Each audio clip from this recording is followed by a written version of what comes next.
Yo guys, welcome to a special video where we are going to talk about the Isle of Man TT3 Ride on the Edge, Ride on the Edge 3, where we go through all of the positives, negatives and everything else and my experience on this game. But all I'm going to say is the best thing in this game is the handling mechanics of the bikes. By far one of the best things in this game, 1,000,000%. The good thing is as well is the customizations in the game as well, where you can customize the main one I went for is springs. The gear ratios as well is quite important. Tire pressure as well. There is a lot of good customizations, which is great to see in the game. That is the biggest positive about this game. In this one, I've been speaking to a few people who play the TT2 from the second installment. Graphic improvements are massive, but we'll talk about the issues with some of the graphics as well. But everyone was so happy about the realism of the mechanics, the bike physics and everything like that is a lot more realistic to what it should be. So a lot of people are very happy about that. We'll get into the map. You've got 124 miles of open road. It's not like a full open Forza type thing. You can go around, explore there is some stuff to explore and everything like that. The only thing is that the exploration stuff is more like a journal entry. It tells you the stuff about like what's there and what it's for and everything like that. There is weekly and monthly online events, but that is pretty much about it, unfortunately, for the online events. I don't know if they're planning on doing anything else with that, which we'll talk about a little bit more of a disadvantage later on in the video.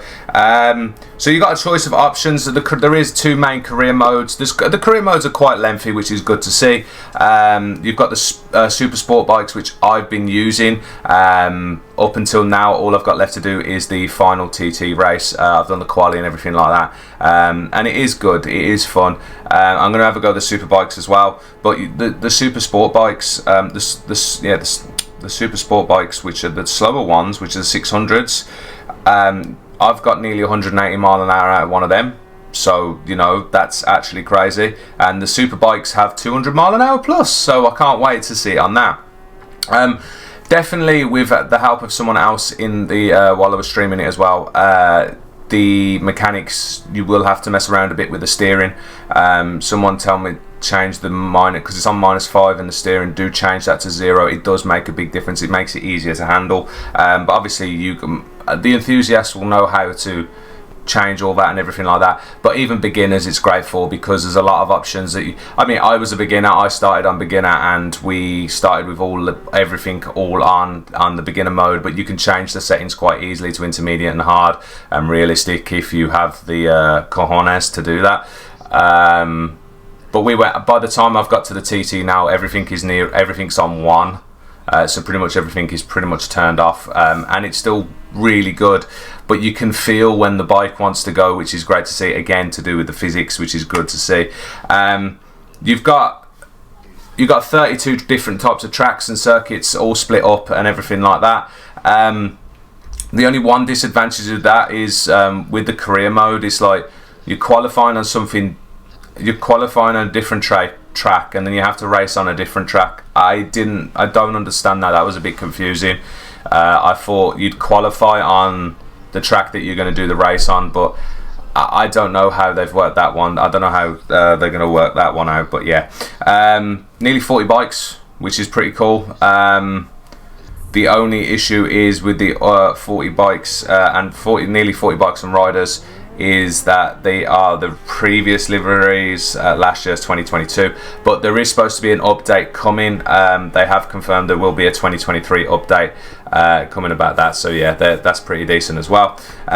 Audio, the audio is quality on when you're on board, when you're racing, doing the bike. The quality of the audio is unreal. There is a lot of people are having a lot of issues and stuff like that at certain points where they're getting bugs. I think Nacon have an update coming for something like that to fix the bugs that people are having issues with. The audio is great. The bikes sound absolutely amazing. The only issue is the bikes do sound a bit naff on the replays, or if you're not on the doing the race or anything like that, the audio does sound a bit meh. It's not meh, it's not terrible, it's just meh. So yeah, that's one of the small disadvantages. Nothing terrible about that, but yeah. Customizations on the bike, as I was saying, is absolutely unreal with the different, like the customization of the suspension, the tires, the fuel as well. That's quite handy, and obviously the gear ratio, which is pretty decent. Photo mode's pretty fun. Photo mode is pretty cool. There's some advantages on the photo mode, and there is some disadvantages.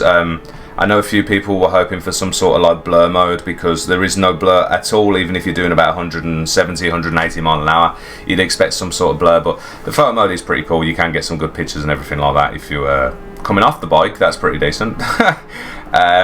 So that is pretty cool on that. But yeah, the positives are all pretty decent. Definitely a very good game. If you like difficulty, you'll like the game. It's again, even if you're a beginner, with all the settings on, once you get the hang of it, it isn't too bad. I was a beginner, and now when I've got to the point where I'm coming up to the final Isle of Man TT main race, it is fun, because you do crash less. You still crash, of course you still crash, but you do crash less. With Nacon as well, this is like their first time, like, it's not their first time doing their, like, they've worked on these before, but Nacon have worked on the WRC series, so that does make it quite help out quite a bit as well with that. So that is pretty decent on this one. So there's all the good stuff and positives like that. If anyone else has anything to talk about, comments below. Now we get into the drawbacks, the negative parts of the game. There is a big issue with FPS. The FPS drops like a stone when there is a lot of shrubbery or background noise. It's not background noise, but there's a lot of, like, when overhanging trees, bushes, houses, anything around the road when you're going 150, 160 mile an hour, even less than that actually, where there's certain hairpins, which most of you will probably know if you played the game.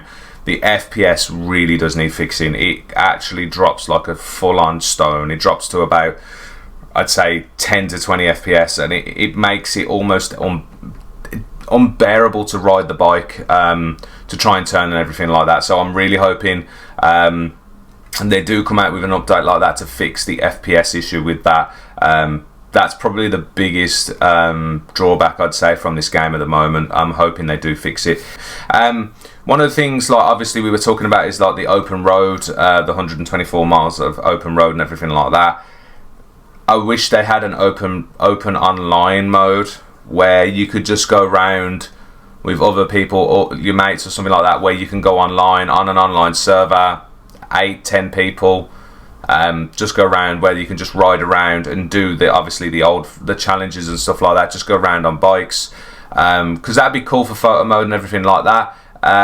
We talked about like the positives about the customization, about the bike customization, but now we're going to talk about the limited amount of customizations. With it would be cool if we could create our own biker, our rider and bike, have our own liveries. That's something I really think they would have been great to add, where you could customize your own bike, have your own liveries on, stuff like that. There's a lot of racing games now that have that type of facilities where you can change stuff like that.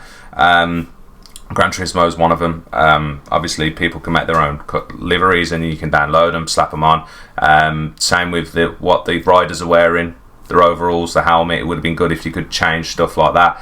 Again, that's something that they could easily incorporate. Speaking of audio, as I was saying, I've already talked about the audio issues. Some people are having a bit of an issue with the audio.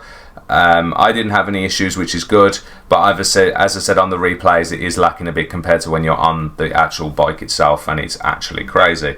So we come down to the last big disadvantage about this game is the slipstream.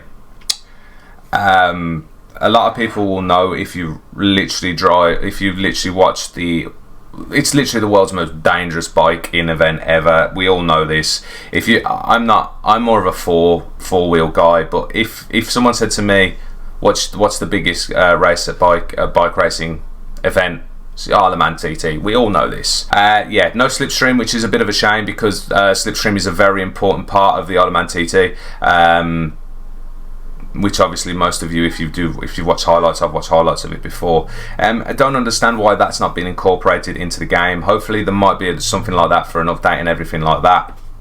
But yeah, more positives than negatives in my opinion over this game. I was very surprised how good this game actually was. I've got into it quite a lot. As I said, I'm pretty much gone through all the super sport part of the bike. I mean, for value, the game is like, it's a good valued amount of time and you can play it. I've spent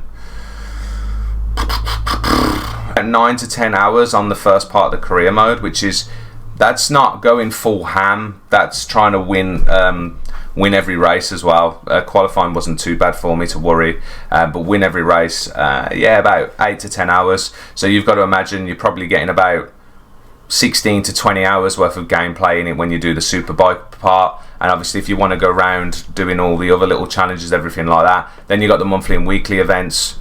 It's easily like 20 to 25 hours worth of gameplay. On a game like that is pretty decent. I do think it's actually a good game. Could easily be updated, but overall, cracking game. And any bike enthusiasts will absolutely adore this game, mainly because of the actual bike physics. So yeah, there's my review of the Isle of Man TT. Hopefully you guys have enjoyed me talking about this. Please let me know what you think about this game as well. I know a few people have bought the game that follow me, and if you are new and you've just watching this video about the review, please let me know what you think about this game as well if you have played it. But thank you everybody for watching this video. Hopefully you enjoyed it. If you did, feel free to drop a thumbs up. It does help the channel and the video, and I'll see you guys in the next video stream. Much appreciated for watching. Take it easy, and obviously, peace.